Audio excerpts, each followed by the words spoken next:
Hey guys, welcome back to video. और आज एक बहुत इंपॉर्टेंट डिस्कशन होने वाला है जो कि है एनएसएमयू स्कैम, जो कि काफी सुना सुना सा लगता है। बट ये एनएसएमयू स्कैम 2.0 है, जो कि एसएफआईएस यूनियन के थ्रू स्टूडेंट के साथ किया जा रहा है। यह यूनियन ये दावा करता है कि ये यूनिवर्सिटी का बनाया हुआ यूनियन है और ये यूनिवर्सिटी के लिए काम करता है। और ये यूनियन ये बोलता है कि हम आपको रशिया में डायरेक्ट एडमिशन कराएंगे, आपको कोई हिडन चार्जेस नहीं होंगे, कोई बीच में एजेंट नहीं होगा, हम डायरेक्ट आपका एडमिशन कराएंगे, आप डायरेक्ट यूनिवर्सिटी के कॉन्टैक्ट में रहोगे। बट यूनिवर्सिटी ऐसे किसी यूनियन की रिस्पॉन्सिबिलिटी नहीं लेती है। बट ये यूनियन ऐसा बोलता है कि हम यूनिवर्सिटी की तरफ से ही हैं, विदाउट एजेंट आपका एडमिशन कराएंगे, जो कि सरासर फ्रॉड है। इस यूनियन के लोग स्टूडेंट्स को ये बोलते हैं हम आपको कम पैसे में एडमिशन करेंगे, और कम पैसे वो इतने लेते हैं, इतने वो कम पैसे लेते हैं, वो पैसा भी 1 लाख के ऊपर चला जाता है। फिर जब इस चीज में पकड़े जाते हैं फिर वो बोल देते हैं कि सर इसमें आपका फ्लाइट भी इंक्लूड है। ऐसे बोलकर वो स्टूडेंट को अपने जाल में फंसा लेते हैं और उनका रजिस्ट्रेशन के लिए अमाउंट ले लेते हैं। जब रजिस्ट्रेशन का अमाउंट आ जाता है तो फिर उनको रिस्पॉन्ड नहीं करते, उनको कोई रिप्लाई नहीं देते हैं। और जब यही कोई अमाउंट एक गवर्नमेंट रजिस्टर्ड सर्टिफाइड कोई एजेंसी या कंसल्टेंसी लेती है तो उनको ये फ्रॉड बोल देते हैं, जो कि एक रीजनेबल भी है, क्योंकि एजेंसी अपना प्रॉपर वर्क करती है, उनका प्रॉपर प्लान होते हैं, उनके प्रॉपर क्राइटेरिया होता है कि उनको एडमिशन कैसे करना है, कैसे लेके जाना है, वहाँ क्या करना है, वहाँ क्या सर्विसेज प्रोवाइड करनी है, हॉस्टल में कैसे मैनेजमेंट है, वहाँ कैसे रखना है। और बट ये यूनियन इन सबको फ्रॉड बोलता है। इस यूनियन की मेन थीम ये है कि सारी एजेंसी फ्रॉड है, हर कोई फ्रॉड है, बस हम एक सच्चे इंसान है। तो अगर आप सच्चे इंसान हो तो आप ऐसा फ्रॉड क्यों कर रहे हो कि स्टूडेंट्स के मैसेजेस आ रहे हैं कि भैया हमारा रजिस्ट्रेशन कैंसिल क्यों हो गया। ये यूनियन स्टूडेंट के फेक मेडिकल डॉक्यूमेंट बना के यूनिवर्सिटी में सबमिट करता है और उसके भी अलग से अमाउंट चार्ज करता है। फिर यूनिवर्सिटी से कुछ दिनों बाद अपडेट आता है कि कुछ बच्चों के रजिस्ट्रेशन जो हुए थे वो कैंसिल कर दिए गए। रीजन ये था कि फेक डॉक्यूमेंट जो सबमिट करेगा यूनिवर्सिटी में। अब आपने फेक डॉक्यूमेंट सबमिट कर दिए, यूनिवर्सिटी ने उसको रिजेक्ट कर दिया, अब बच्चा करे तो करे क्या। बच्चे का तो ड्रीम था कि मुझे उस यूनिवर्सिटी में पढ़ना है, बाकी किसी यूनिवर्सिटी में जा नहीं सकते क्योंकि लेट हो गया, एडमिशन क्लोज हो गए। अब बहुत कम ही यूनिवर्सिटी बची हैं जिनमें एडमिशन ओपन है।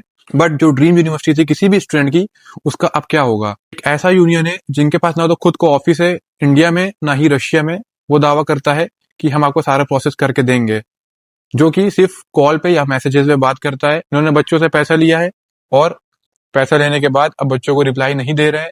बच्चे मैसेज पे मैसेज कर रहे हैं कि सर हमारा एडमिशन होगा कि नहीं होगा, वो भी इनको नहीं बता रहे हैं। अगर आपको किसी यूनिवर्सिटी में एडमिशन करना है तो आप ये सब बहाने मत करो।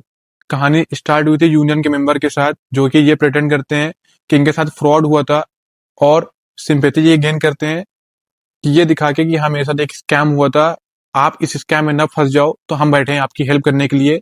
बट अब ये खुद उस स्कैम का हिस्सा बन चुके हैं और लोगों के साथ स्कैम कर रहे हैं। उनसे पैसा लेते हैं रजिस्ट्रेशन के नाम पर, फेक मेडिकल सर्टिफिकेट के नाम पे पैसा लेते हैं, फ्लाइट के नाम पे पैसा लेते हैं। और जब सारा पैसा इनके पास आ जाता है उसके बाद किसी स्टूडेंट को कोई रिप्लाई नहीं देते हैं। स्टूडेंट के रिप्लाई हम लोगों के पास आते हैं, वो हमसे पूछते हैं सर हम करें तो करें क्या।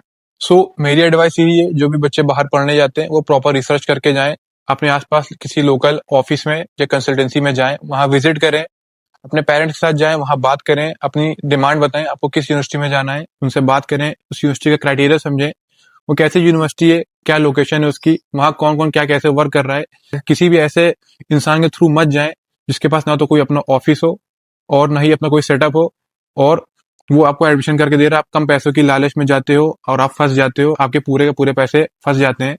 प्लीज ऐसा मत करो, अपने माँ बाप का पैसा सेव करो और बच कर रहो ऐसे लोगों से। ये हर जगह बैठे होते हैं और ये ऐसा काम करते हैं। और अगर आप किसी एजेंसी के थ्रू जाते हो ये भी ध्यान रखो उनके ऑफिसेज इंडिया में तो है, साथ ही साथ उनके ऑफिसेज रशिया में भी है कि नहीं है जो वहां वर्क कर रहे हैं। क्योंकि अगर आप किसी ऐसे रेप्यूटेड या फिर मोस्ट ट्रस्टेड एजेंसी के थ्रू जाते हो तो उनके ऑफिस, आप जिस कंट्री में जा रहे हो वहां भी उनके ऑफिस होते हैं, ताकि आप वहां भी विजिट कर सको। कल कोई प्रॉब्लम होती है तो वो आपके पास वहां खड़े हो आपकी हेल्प करने के लिए। क्योंकि इस तरह के यूनियन ये कैसे रिस्पॉन्सिबिलिटी ले लेंगे आपकी 6 ईयर तक की, जो कि खुद एक स्टूडेंट है, खुद ये एक बहुत बड़ा सवाल उठता है कि आप पढ़ाई करोगे अपनी कि आप दूसरों की पढ़ाई देखोगे। ये काम होता है एजेंसीज का, जिनके पास अपने प्रॉपर स्टाफ होता है, एम्प्लॉय होते हैं जो कि वर्क करते हैं इस चीज के लिए, आपके मेडिकल चेकअप के लिए, इंश्योरेंस के लिए या फिर वीजा के लिए डेट लेते हैं, आपको लेके जाते हैं। आप एज अ स्टूडेंट ये काम नहीं कर सकते हो कि आप किसी को ले जा पाओ, आप हर किसी स्टूडेंट को ले जा पाओ, जो कि आप हर बच्चे से ये बोलते हो जो आपको मैसेज करता है कि आपको सारा प्रोसेस हम करेंगे, डॉक्यूमेंटेशन हम करेंगे, उसमें ऐसा पैसा नहीं लगता, आप सब सीख जाओगे। क्या आप हर वक्त अवेलेबल रहोगे स्टूडेंट के पास? क्या कल को स्टूडेंट को कोई मेडिकल प्रॉब्लम होती है, क्या आप अवेलेबल रहोगे? जब आप अभी अवेलेबल नहीं हो स्टूडेंट को रिप्लाई नहीं कर पा रहे हो, तो क्या गारंटी आप कल अवेलेबल रहोगे? ये मेरी एक आस्क है, अगर आप इस चीज़ का जवाब दे दें तो ये बहुत अच्छा होगा स्टूडेंट्स के लिए। प्लीज़ आप उन स्टूडेंट्स को रिप्लाई करें जिनको आप रिप्लाई नहीं दे रहे हैं, जिनके रजिस्ट्रेशन कैंसिल हो गए और आप मुंह चुरा के भाग रहे हैं। So please take care of them, और प्लीज़ ऐसा ना करें। मेरी सबसे यही गुजारिश है कि आप अपनी प्रॉपर रिसर्च करके आप किसी भी यूनिवर्सिटी में अप्लाई करें और ऐसे लोगों से बचें। Thank you.